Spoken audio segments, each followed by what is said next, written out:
అలానే సిఎస్ రావు.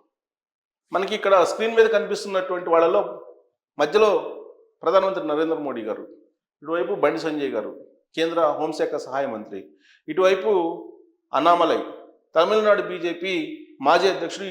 ఇటీవలనే 2 రోజుల క్రితం ఆయన రాజీనామా చేశాడు. మరి ఎందుకు రాజీనామా చేశాడు? ఆల్ ఆఫ్ సడన్గా అన్నామలై తమిళనాడు బీజేపీ అధ్యక్షుడిగా ఎందుకు రాజీనామా చేశారు? రాబోయేటువంటి రోజుల్లో ఏం జరుగుతుంది బీజేపీలో అనేటువంటి చర్చ పెద్ద ఎత్తున జరుగుతుంది. ప్రధానంగా బీజేపీలో అంతర్గతంగా సంస్థాగతంగా జరిగేటువంటి మార్పులు, ప్రధానమంత్రి నరేంద్ర మోడీ గారు సెప్టెంబర్ తర్వాత కొనసాగుతారా లేదా అనే దాని మీద కూడా చర్చ జరుగుతుంది. దానికి కారణం ఏంటంటే ఇటీవల కాలంలో ఆర్ఎస్ఎస్ ఉండేటువంటి నాగపూర్కి వెళ్ళారు ప్రధాన కార్యాలయానికి. అక్కడికి వెళ్ళి విజిట్ చేసినటువంటి సందర్భంగా అక్కడ ఠాకరే శివసేన నేత సంజయ్ చేసినటువంటి కామెంట్ ఏంటంటే, నరేంద్ర మోడీ గారు సెప్టెంబర్లో ప్రధానమంత్రిగా దిగిపోతూ ఉన్నారు. ఈ విషయాన్ని చెప్పడానికి ఆర్ఎస్ఎస్ పిలిపించింది ప్రధాన కార్యాలయానికి నరేంద్ర మోడీ గారిని సంజయ్ రౌత్ చేసినటువంటి కామెంట్ ఇది. అలాగే కొంచెం వెనక్కి వెళ్తే ఢిల్లీ ఎన్నికలు జరుగుతున్నటువంటి సందర్భంగా ఢిల్లీ మాజీ ముఖ్యమంత్రి కేజ్రీవాల్ ఒక కామెంట్ చేశారు. నరేంద్ర మోడీ గారు బీజేపీ పార్లమెంటరీ రూల్స్ ప్రకారం సెప్టెంబర్లో ప్రధానమంత్రి పదవిని వదులుకునేటువంటి అవకాశం ఉంది. ఆయన వారసుడిగా వేరే వాళ్ళు వస్తారనేటువంటి కామెంట్ కూడా చేశారు. ఇది గత కొన్ని సంవత్సరాలుగా వినిపిస్తుంది, 2-3 సంవత్సరాల నుంచి. ఎప్పుడైతే 3వ ప్రధానమంత్రిగా నరేంద్ర మోడీ గారు అయ్యారో ఆ రోజు నుంచి వినిపిస్తూ ఉంది.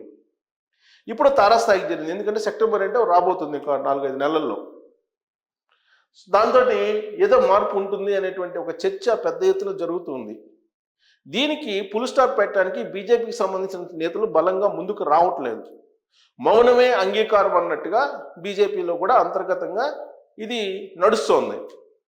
ఈ లోపుగానే అన్నామలై తమిళనాడు బీజేపీ అధ్యక్షుడిగా రాజీనామా చేశారు. సంస్థాగతంగా జరిగేటువంటి మార్పుల్లో ప్రధానంగా బీజేపీ జాతీయ అధ్యక్షుడు నడ్డా ప్రజెంట్ ఆయన ఆ పదవి నుంచి వైదొలిగే అవకాశం ఉంది. ఆయన ప్లేస్లో ఎవరో ఒకరిని బీజేపీ అధ్యక్షుని నియమించాలి అనేది ఇప్పుడు చర్చ జరుగుతుంది. ఆ బీజేపీ అధ్యక్ష నియామకం విషయంలో బీజేపీ అధిష్టానం నిర్ణయం తీసుకోలేకపోతుంది. ఈ విషయాన్ని అఖిలేష్ యాదవ్ పార్లమెంటు వేదికగా కూడా ప్రశ్నించారు. దానికి అమిత్ షా గారు రిప్లై కూడా ఇచ్చారు, మాది ప్రాంతీయ పార్టీ కాదు జాతీయ పార్టీ అని. సో కాబట్టి బీజేపీ జాతీయ అధ్యక్షుని ఎంపిక చేసుకోవటంలో బీజేపీ టైం తీసుకుంటుంది. సరిగ్గా ఇక్కడే విపక్షాలకి ఒక అస్త్రంగా రాజకీయంగా పనికొస్తున్నది. అయితే ఈసారి బీజేపీ జాతీయ అధ్యక్షుడి ఎంపిక అనేది దక్షిణ భారతదేశం నుండి ఉండేటువంటి అవకాశం ఉంది అనేటువంటిది కూడా వినిపిస్తుంది. దానికి కారణం ఏంటంటే ఈ మధ్యకాలంలో ఉత్తర భారతదేశం దక్షిణ భారతదేశం అనేటువంటి ఒక వివాదం బయలుదేరింది. నియోజకవర్గాల పునర్విభజన జరిగితే దక్షిణ భారతదేశానికి అన్యాయం జరుగుతుంది, ఉత్తర భారతదేశం యొక్క ఆధిపత్యం పర్మనెంట్గా ఉండిపోతుంది. కాబట్టి నియోజకవర్గాల పునర్విభజన అనేది జనాభా ప్రాతిపదికన వద్దు అని చెప్పి దక్షిణ భారతదేశంలో ఉండేటువంటి లీడర్లు నినదిస్తూ ఉన్నారు. దానికి సంబంధించి దక్షిణ భారతదేశానికి సంబంధించినటువంటి ఆయా రాష్ట్రాల కీలకమైన పార్టీల లీడర్లు ఇటీవల కాలంలో చెన్నైలో సమావేశమయ్యారు. నెక్స్ట్ సమావేశాన్ని హైదరాబాద్లో పెట్టుకున్నారు. అది ఫ్లేవర్ అవుతుంది. నార్త్ సౌత్ అనేటువంటి ఒక వ్యత్యాసం ఫ్లేవర్ అవుతుంది. దీనికి ఫుల్ స్టాప్ పెట్టాలి అని అంటే దక్షిణ భారతదేశానికి సంబంధించినటువంటి లీడర్ని బీజేపీ అధ్యక్షుడిగా నియమించాలి అనేటువంటి ఆలోచన బీజేపీ అధిష్టానం చేస్తున్నట్టు తాజాగా వినిపిస్తుంది.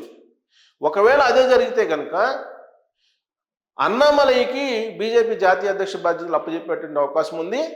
అందుకే తమిళనాడు బీజేపీ అధ్యక్ష పదవి నుంచి ఆయనకి రాజీనామా చేయమని చెప్పి ఢిల్లీ ఆదేశించింది, అందుకే చేసింది అనేటువంటి ఇంకొక వాదన కూడా వినిపిస్తూ ఉంది. పార్టీ ఏ బాధ్యతలు అప్పచెప్తే ఆ బాధ్యతను స్వీకరిస్తామని చెప్పి అన్నామలై అంటూ ఉన్నారు. సో కాబట్టి ఫస్ట్ ఆప్షన్ అది. ఇప్పుడు తాజాగా సోషల్ మీడియాలో వివిధ రకాల పోర్టల్స్లో వస్తున్న న్యూస్ ఏంటంటే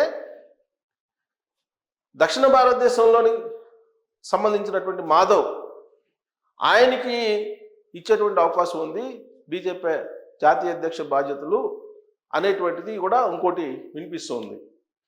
సో అనూహ్యమైనటువంటి ఎంపిక బీజేపీ జాతీయ అధ్యక్ష పదవుల్లో ఉండేటువంటి అవకాశం ఉంది. దక్షిణ భారతదేశం నుంచి ప్రాధాన్యత ఇస్తారు అనేది కూడా వినిపిస్తూ ఉంది.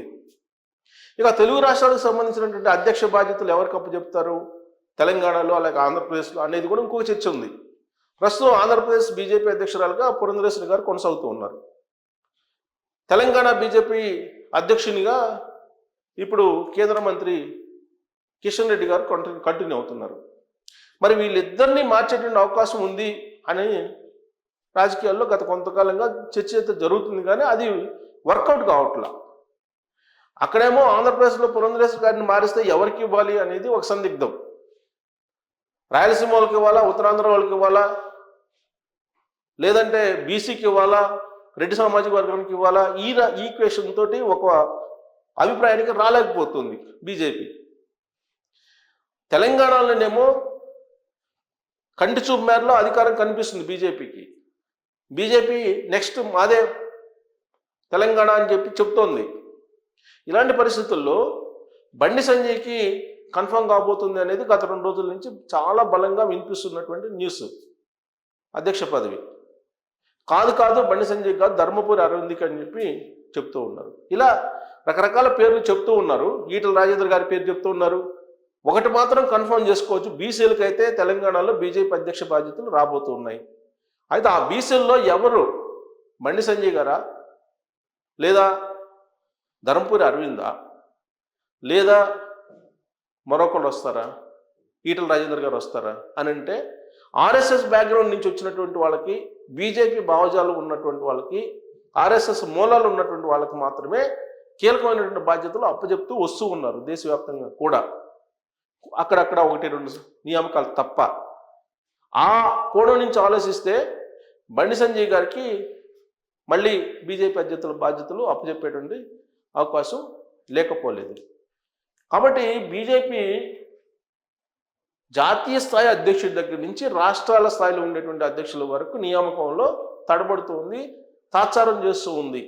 ఇది ప్రత్యర్థులకి కొంత రాజకీయంగా అస్త్రంగా మారినటువంటి తరుణంలో జాతీయ స్థాయి అధ్యక్షుడు ఎవరిని ఎంపిక చేసేటువంటి అవకాశం ఉంది. సౌత్ అనేది కన్ఫామ్గా చెప్తూ ఉన్నారు. సౌత్ నుంచి అయితే ఎవరిని ఎంపిక చేసేటువంటి అవకాశం ఉంది.